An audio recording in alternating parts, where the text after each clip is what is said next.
Epiphany of Change. I am Dr. Rogers, coming to you today with a quick update on a story that is taking place right now as we speak. So we've been talking about justice and making sure that things are done decent and in order and making sure that people receive due process. And a lot of people are focusing on one thing. But like I said, my fight for justice or fighting against injustice isn't about one person. So I wanted to make sure that I brought you guys some information to shed some light on something else that has been going on recently, and it's something that demands our attention. So if you've been on social media for the last few days, whether it's Twitter, whether it's Instagram, you've seen a lot of social activists and a lot of celebrities posting information about signing a petition. And that petition is in reference to a gentleman by the name of Rodney Reed.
And the situation with Mr. Reed is he is scheduled for execution by lethal injection on November the 20th. That's November the 20th of this year. And the story is Mr. Reed was accused of killing a young lady back in 1996, killing and raping a young lady back in 1996. The problem with this story, and it is a problem. The problem with this story is that the initial suspect in the murder was the young lady's fiance. And at that time, they had what would seem to be enough evidence to charge him or make him the initial suspect from 1996. So about a year later, 1997, they came and they arrested Mr. Reed, saying that he was the one that actually committed the murder. They said that they found 3 drops of semen in the young lady's body, and they concluded that he was the one that raped her, he was the one that murdered her. And, you know, he's been charged with that ever since.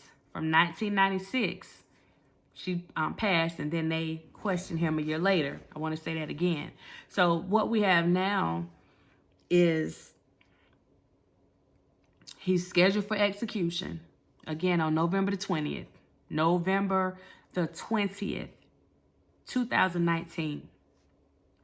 The problem with this is there was other evidence that was on the scene.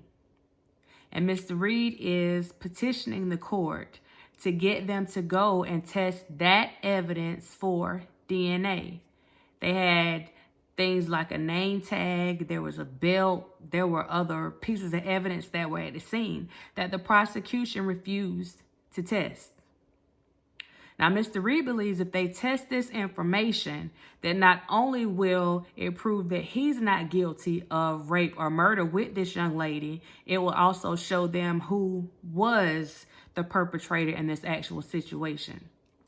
Now, the guy that they arrested or initially had charged as the suspect, again, was this young lady's fiance. This fiance was a former police officer.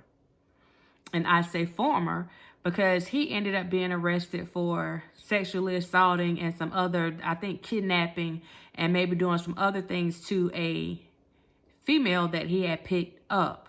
And he was charged and he was sentenced for those actions. So he hasn't been out of prison that long, but it shows that he has a history of not only violent, but sexual behaviors, sexually inappropriate behaviors. Yet they're deciding to go with the story that they have from the former police officer who said that this guy did it versus having actual evidence that they can test and really find out what's going on.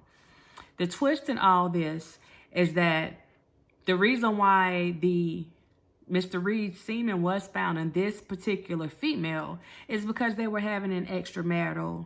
Well, actually, it's not extramarital because they weren't married. So I don't even know why that term was used. She was cheating on her fiance with Mr. Reed. Basically, that's what it was. So that's why his semen was there. He explained that, I think, the night before that they actually had sexual relations. So there you have it. Now, there are several affidavits from other police officers. There are affidavits from family friends, some of the former police officers' friends. There are several people that admitted in a formal statement that they heard this former cop making mention of killing his fiance. One of the former police officers also stated that the gentleman told him that he knew that his fiance was cheating on him with the black guy.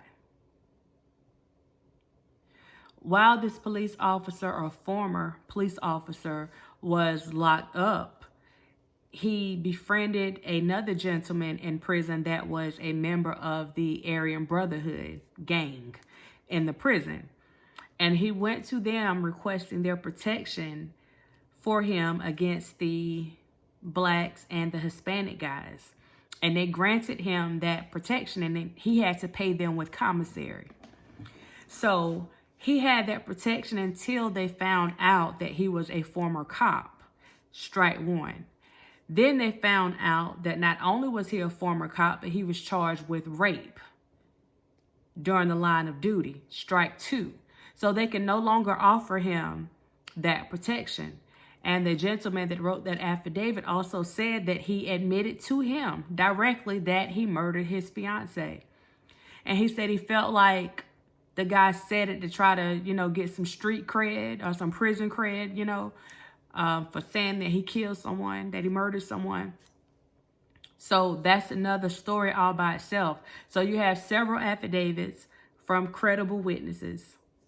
You have the fiance that has a clear history of sexually inappropriate behaviors and violent behaviors. You have several witness statements saying that he made statements about hurting or, killing his fiance. You have this physical evidence that was found on the scene that could possibly exonerate Rodney Reed, and the prosecution is refusing. They are straight refusing to process that evidence, saying that at this point, the evidence has been tainted. It is tainted. Now, if they have been holding that evidence the way that they're supposed to, because this was an ongoing trial, so there's no reason for them to treat that evidence in any other manner except for the manner that it's supposed to be handled. Because you never know when that evidence has to be used again within the course of, what's going on. They're worried about it giving a false positive. You're worried about the evidence showing the truth. Let's be honest. So they have appealed to the Supreme Court, which has already been done before, and the Supreme Court stated that no one is entitled to DNA testing for evidence. No one is entitled to that. So you pretty much leave your fate in the hands of the prosecutors, which they are refusing to test the evidence. So there you go with that. Right now, the petition that's floating around that a lot of people are signing and sharing and asking other people to sign, it's a petition to the governor, because he is one of a few, maybe even two, but one of a few people that can actually stop this execution on November the 20th. I want you guys to etch that date in your mind. November the 20th, 2019. He is the only one right now that can stop this. And not stop it altogether, but at least give them more time so that they can get that evidence processed and see whose DNA actually shows up on this evidence. The DNA isn't gone. And to be sure, if this man never touched this stuff, then his DNA isn't there. But somebody's DNA is there. Absolutely. So we're going to see what happens. But this is just another case.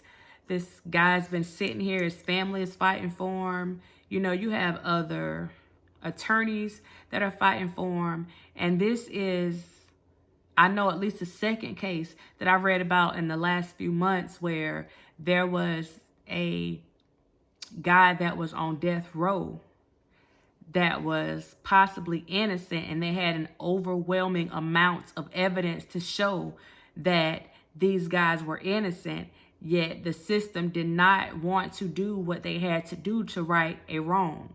Now, this murder again happened in 1996 with Mr. Reed.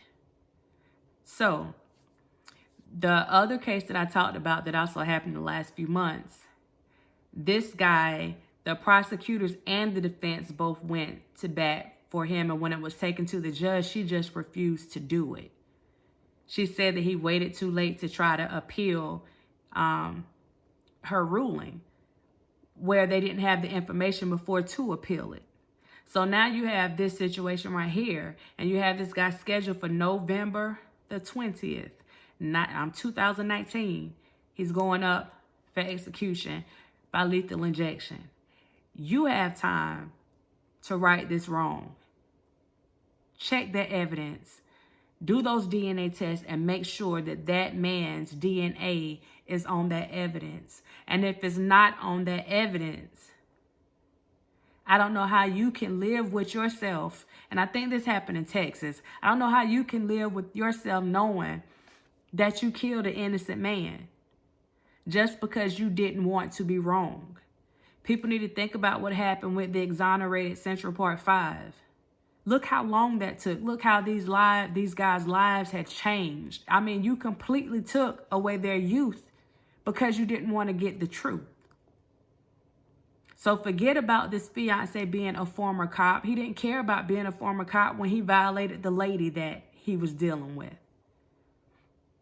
So if you're really about getting justice for the young lady, then do what you're supposed to do. Do those DNA tests. Go through those affidavits with a fine-tooth comb. Go through that evidence with the fine-tooth comb. And if you put all these things together, then you know who this lady's perpetrator was. You know who did this to this young lady. You have to stop playing games with people's lives. You have to.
if you are familiar with this case, then if you have the time, go check out the petition. And if it's something that, you know, you feel that's worth fighting for, then sign the petition. Because if we're fighting for justice, this is what this fight is all about. Because this could easily be you in this situation, being framed for a murder, a robbery, a theft. I mean, anything, being framed for something that you didn't do. And again, you're left trying to explain to people and try to beg and plead and get people to believe that you didn't do it. But it's hard to prove that you didn't do something. So, with that being said, I bid you guys farewell. But I want you to keep that name, Rodney Reed, November the 20th, 2019. Rodney Reed, November the 20th, 2019. Now, we say that we're about that life.